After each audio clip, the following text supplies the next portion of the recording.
Hello there. I'm Scotty. You're not. Two things before I start. One, air conditioner on because it's hot. Two, I want to express to you that I liked this movie. I liked it. So when I start to criticize it, when I start to list off my problems with it, don't think I'm shitting on the movie. I liked it. I just have some issues with it. You know, because there's some hardcore Tarantino fans that think he can do no wrong. So when you criticize one of his movies, everybody just jump down your throat about it, thinking, oh, he is infallible. Everyone makes mistakes. Everybody has those days. Not a Hannah Montana song, but I just want to point it out. Okay? Now, I will say that this is not the worst one that I've watched. I still say that's... I would say... I mean, I still have Once Upon a Time in Hollywood at the bottom, because I haven't rewatched it yet. But I don't know. I don't think anything's topped that as the worst. But... I will say, I didn't hate it. I liked it. That was good. However... there are two things here that got me. Tarantino's insistence on not only making this two films, but also doing the non-linear shit again. Like, the only film that I think it actually worked was Reservoir Dogs. And that's because they were presented as flashbacks. Pulp Fiction, as great of a movie as it is, and it's still number one, doing the non-linear shit in that makes it disjointed to me. If it was a more straightforward story, I think that thing would, you know, it's still one of the most celebrated movies out there, so I can't really complain. But I'm just saying, Jackie Brown was straightforward, and it was actually pretty good. But here, not only is it non-linear, the storytelling, it doesn't make any sense to do this. It doesn't. We start out, we see a quick flashback, it's black and white, we see the bride, she's bleeding, and then we cut to Vivica A. Fox's house. Jeannie, whatever her name is. And the bride shows up, they have a fight, Fox's daughter comes home, Jeannie's daughter comes home, and they stop fighting until Vivica A. Fox then grabs a gun from a cereal box, and then they start again and she dies. And then we see a checklist. She crosses off Vivica A. Fox's name, but there's another name on top of the person she killed before this. Now we have to go back and tell the story of how she killed this person. Not only that, we also see the origin story of how she went on this mission of vengeance. And I'm just like, why couldn't we just start with that? Why do we have to have this action scene?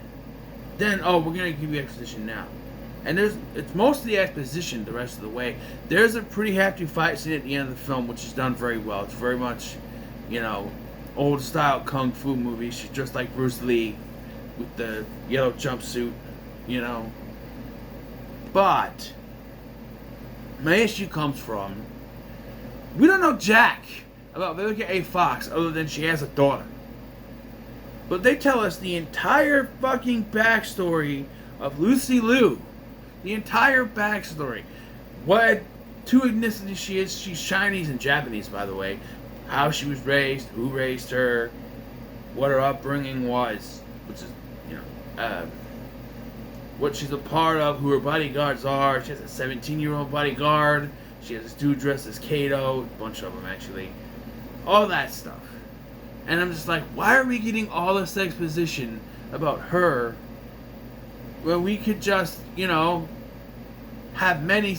Like, if you were to... If you were to do everything, every one of these things, like... Why does everybody ask me questions while I'm recording videos? Every single time. They ask the questions. And then that makes me look like an asshole for not answering them right away. I feel like the past couple of days doing these, every time I start doing a review, they ask me a question on the Facebook chat. And I'm just like, timing? Timing! No. So anyway, what the hell was I saying? I can't remember. Let me get a drink. Yes, right. So, if we had it where the fight scenes of her getting revenge,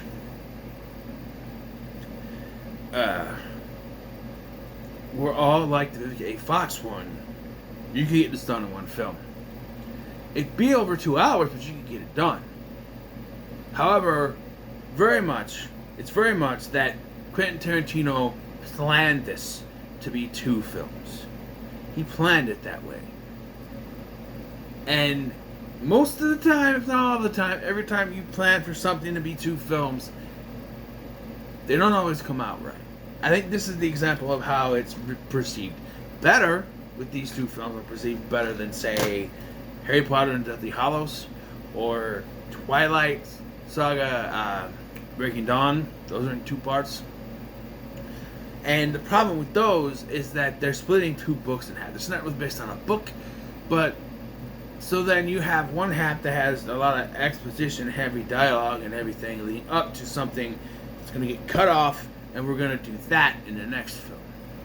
Now, these are only a few months apart, so you didn't have to wait that long. And I think Tarantino does a good job of not having the issues that those do, because while we have a fight at the beginning, then we have some stuff where we find out that she was in a coma for 4 years, she's in the hospital. There's sort of a mini fight scene there where she kills a dude that's about to sexually assault her. We'll come back to that. And then the orderly who set it up, he gets smashed in the head, which I liked. And then we get a bunch of exposition on Lucy Liu. And then after that we have big old fight scene of her, of the Pride, beating up a bunch of the bodyguards and the Kato guys before finally confronting Lucy Liu. All that is fine if you did it linear. And let me tell you why. Because before we even go to find Lucy Liu, as mentioned, she has the checklist. She has her name already crossed off, which means we already know that she succeeds in killing her off. So now we have to sit through the rest of an hour and 10 or 110 minute movie. That's an hour 50. This is the wrong case. I'm looking at this at 136. So it's an hour 50, right? Because 120 is 2 hours. So an hour 50. And so maybe the first part is 10 minutes long. So we now have an hour and 40 minutes, maybe an hour and 35. That we have to sit through, waiting for her to do something we already know she's going to succeed in doing. Now, it helps that you have Tarantino's signature way of directing. The action scenes are all very good. One thing I don't particularly care for, though, is the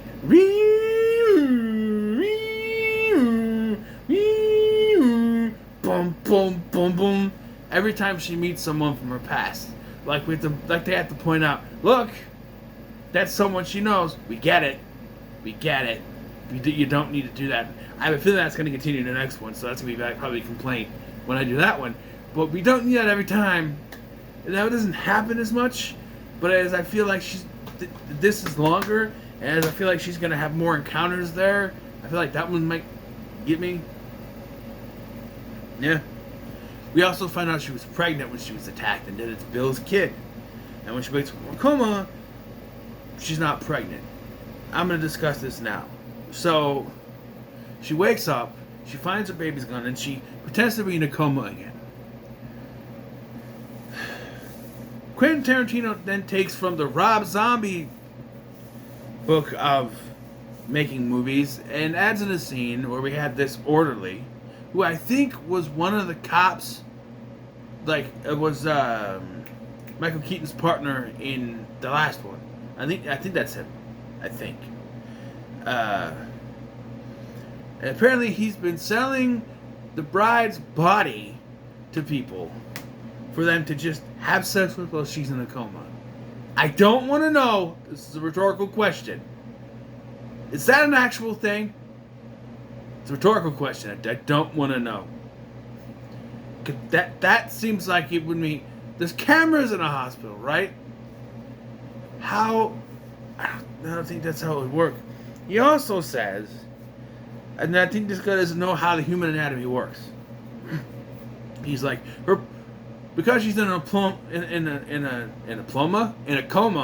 her plumbing don't work. So you can, you know what, inside her all you want.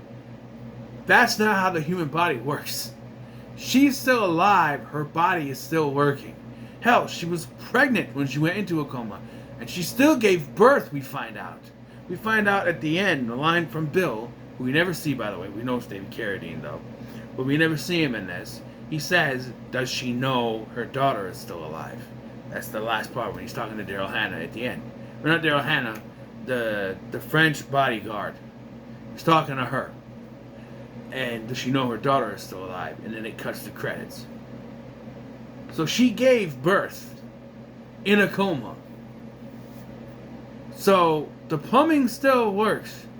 So for all intents and purposes, for 4 years, if the guy was doing this for 4 years, I don't know. Clearly she didn't get pregnant, or the guy would have known he was full of shit, but I don't know. Maybe she gave birth and then it shut down while she was in a coma.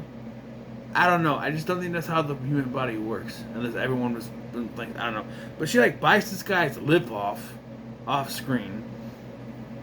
There's some blood in this, but like I have a feeling that Tarantino was approached by the MPAA and told to cut blood out of the final fight scene, because as soon as she pulls that guy's eyeball out, it goes black and white for the entire rest of the fight scene, while everyone's getting cut up and arms getting cut off, and yeah, there was blood before this. Like during one of the flashbacks, you see the 17-year-old female bodyguard of Lucy Liu stab some dude in the dick or the gut. It's in the groin area, and a bunch of blood came out.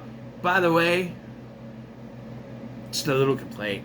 The blood's too thin. It comes out like it's a spray, like it's spraying. Like blood is thick. Like it's like syrup. You ever like lose some blood? Not just like a bloody nose, like, but like, let's say you were stabbed in the hand, right? And you're bleeding out. It's gonna come out fast, but not like movies portray it like. No, it's more like trickling down. It doesn't explode out of you like movies portray it. And even more so here, it's portrayed like it's a fucking, I don't want to say like a fireman's hose, but like a spray hose. Like the dude gets stabbed in the dick and it sprays out. The guy's arm gets cut off and it goes. You know, it's fun to see in a movie like that, but like, I don't know. And again, it's exaggerated like a kung fu movie would be exaggerated.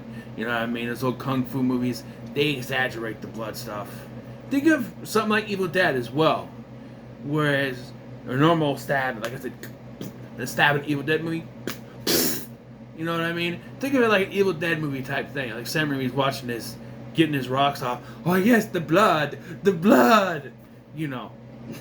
I don't think he's actually doing that, but you know what I mean? You know what I mean? But yeah, But yeah, there's plenty of blood, but when it goes black and white, it becomes very obvious that either one or two things happen. The NBA, there was a bunch of blood in the beginning of this, and the NBA saw us and went, nah, that's too much. You can't do that. So he's like, well, I'm going to make it black and white. And they're like, all right. He went the WWE route and made it black and white. It's frustrating for WWE stuff where they make it black and white now because it's, you know, even YouTubers have to do that sometimes so that it doesn't get flagged by the copyright machine. Or the demonetization machine, I should say. But yeah, just yeah. But yeah, and of course she kills Lucy Liu. So she got 2 off the list, and we got 3 more. There's 5 of them. Which, if Scott Pilgrim can take on 7 people in one movie, she couldn't take on 5. It's got to be in 2 parts. Like I said, it's because Tarantino wanted it to be 2 parts.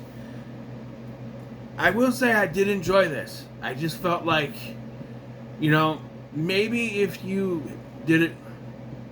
Now, I don't know how the movie would end if we did it the other way, because the movie would have to end with the Vivica A. Fox fight. I don't know how that would have worked as an ending. Although you could, because she tortures the French bodyguard lady. At least the actress is French. And then she's left alive. And she goes to Bill. So you can cut there, and then you can go to the Vivica A. Fox thing. She scratches off the one name, and she goes to Vivica A. Fox. Has the fight with her, scratches it off, and then you get the, does she know her daughter's still alive? Line. I guess you could do it that way. Either way, it's going to cut off. But, yeah. I'm going to give it a high middle of the road. This is the first one. Because I want to know, it's 1/2 of a 2-part movie. So, as a half movie, it's done well. But I need to see the other half before I can judge it fully, right? When I do the ranking, I'm going to put both together. It'd be better if I had both of them together in my ranking, and they will be positioned as one. But I'm doing the reviews as 2 parts because it's easier for me to remember shit. You know what I mean? I can sit through both and be like, well, the first, what happened? You know what I mean? Because I don't do these. I don't write stuff down. So, yeah, it's a high middle of the road. Like I said before, so far, none of his movies have been bad. Even Once Upon a Time in Hollywood, which is still on the bottom, by the way, is not a bad movie. It just, I don't know, didn't sit well with me. I guess. I don't remember what I gave it, to be honest. If I gave it a pretty good, then it's probably in the wrong place. But I haven't revisited it yet, so I don't know right now. So what are your thoughts on Kill Bill Volume 1? In the comments below, be sure to like, share, and subscribe. Thanks for watching. I've been Scotty, and I'll see you in the next one.